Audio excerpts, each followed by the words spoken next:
ሰላም እንዴት ናችሁ? ዛሬ የምንነጋገረው ሁለት ርዕሶችን ይዘን ነው።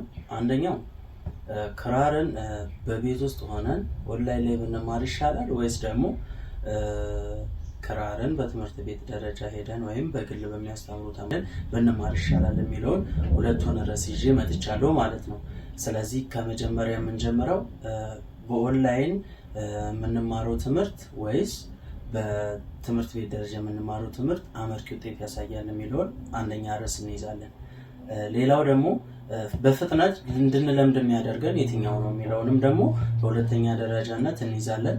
ሶስተኛው ፕራክቲስ ልናበዛ የምንችለው በየትኛው ሜትድ ስንለማመድ ነው ወይም ደግሞ ብዙ ጊዜ ሰጥተን የምንለማመደው በየትኛው ሜትድ ስንማር ነው የሚለውን ሶስቱን ፖይንቶች እናያለን ማለት ነው። ስለዚህ በመጀመሪያ የምንሄደው ኦንላይን ላይ ስንማር ምን አይነት ጥቅሞች እናገኛለን፣ ሁለተኛ ደግሞ በአካል ሄደን ስንማር ምን አይነት ጥቅሞች እናገኛለን የሚለውን ሁለቱን እንይዛለን። ስለዚህ ወደ መጀመሪያው እንሂድ። መጀመሪያ በኦንላይን ላይ ስንማር በጣም ብዙ አይነት የትምህርት አይነቶች ወይም ቲቶር የሚሰጡ ልጆች ስላሉ እያንዳንዱ ቲቶር የሚሰጠውን ሰው ስናይ የየራሳቸው የሆነ ክራርን የለመዱበት ሜትድ አለ። ስለዚህ ያንድን ሜትድ ብቻ ከምንከተል ይልቅ በጣም ብዙ የክራር አስተማሪዎችን ሜትድ መያዝ እንችላለን ማለት ነው። ወደዛኛው ወደ ክራር በትምህርት ሲሆን ደግሞ ወይም በትምህርት ቤት ሲሆን ደግሞ እዛ አካባቢ የሚያስተምረንን ለዛውን የምንይዘው ክራር የሚያስተምረንን መምህር ብቻ ነው ማለት ነው። ያ ደግሞ እኔ ቃላብ እባላለሁ። ለምሳሌ ቃላብ የሚያስተምረውን ትምህርት ብቻ የሚከታተል ሰው በትምህርት ላይ የቃላብን ለዛ የቃላብን አመታትና የቃላብን ክራር አያያዝ ሁሉን ነገር ኮፒ የሚያደርገው ከቃላብ ብቻ ነው ማለት ነው። ስለዚህ እዚህ ጋር አድቫንቴጁ ወደ ኦንላይን ክላስ ይሆናል ማለት ነው። ኦንላይን ላይ ስንማር በጣም ብዙ መምህራን ስላሉ ማለት ነው። ሌላው ደግሞ በአካል በምንማርበት ጊዜ በአካል ሄደን ስንማር የሚቆጣጠረን አካል አለ። መምህራችን ሊሆን ይችላል፣ የሚያስጠናን አካል ሊሆን ይችላል። በኦንላይን ላይ ስንመጣ ግን ሲሰለቸን የምንተወው ሳይሰለቸን ሲቀር የምንማረው ነው የሚሆነው። ስለዚህ እዚህ ጋር ደግሞ አድቫንቴጁ ወደ በአካል ወደ መማሩ ይሄዳል ማለት ነው።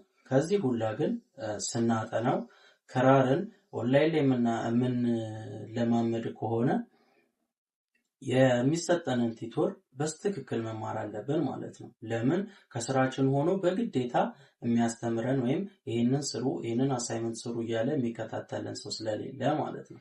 ራሳችንን አሳምነን ኦንላይን ላይ ስንማር እነዚህን ነገሮች ማድረግ አለብን። በአካል ስንማር ያው ምንም ጥያቄ የለውም። በአካል የሚያስተምረን ሰው የራሱ የሆነ የማስተማር ዘይቤ ስላለው በሱ መሄድ እንችላለን።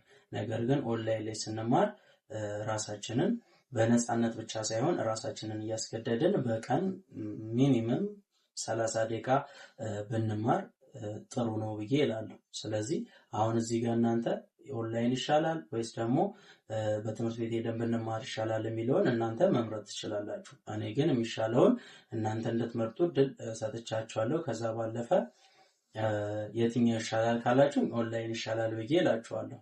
ለምን ኦንላይን ላይ ስትማሩ በፈለጋችሁት ሰዓት አቁሙ። እሺ፣ ስለዚህ የትኛው እንደሚሻል እናንተ ምረጡ እና ለእናንተ ድሉን ልስጥ። እኔ ግን መጀመሪያ በአካል ነበር የተማርኩትኝ፣ ጓደኛዬ ነበር ያስለመደኝ። ከዛ በኋላ ግን ኦንላይኖች ላይ በጣም መከታተል ጀመርኩኝ።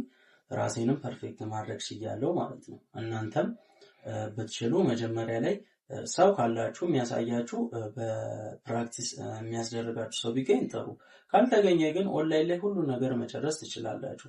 ከዚህ በኋላ እኔ ተከታታይ ቲቶሮችን እለቅላችኋለሁ፣ የክራር ቲቶሮችን ማለት ነው። እናንተም እያያችሁ ላይክ ማድረጋችሁን፣ ኮሜንት ላይ የሚከብዳችሁን ማስቀመጥ እንዳትረሱ፣ ሰብስክራይብ ደግሞ ማድረጋችሁን እንዳትረሱ።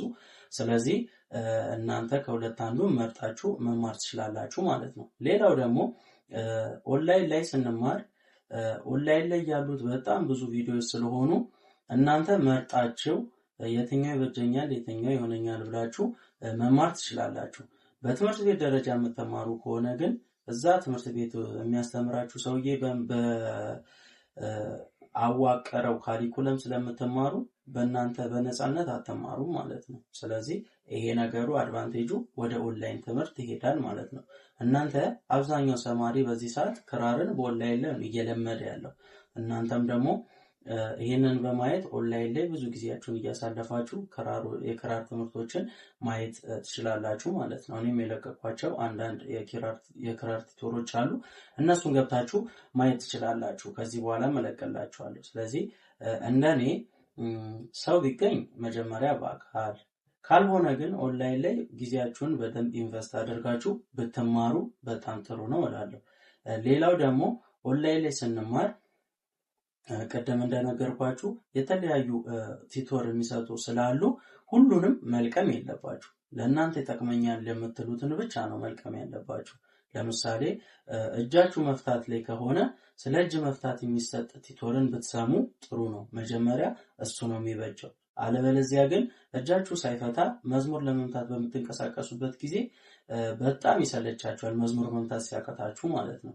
ስለዚህ መጀመሪያ እጃችሁ መፍታት ካለበት ስለ እጅ ማፍታታት የተሰሩ ቪዲዮዎችን እዩ።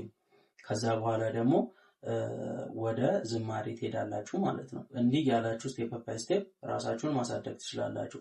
በጣም ብዙ ሰዎች ክራር ገዝተው በየቤታቸው ቁጭ እንዳደረጉና ከዛ ትንሽ ተጫውተው ወይም ትንሽ ነካነካ አድርገው ሲሰለቿቸው እንደሚተዉ አውቃለሁ።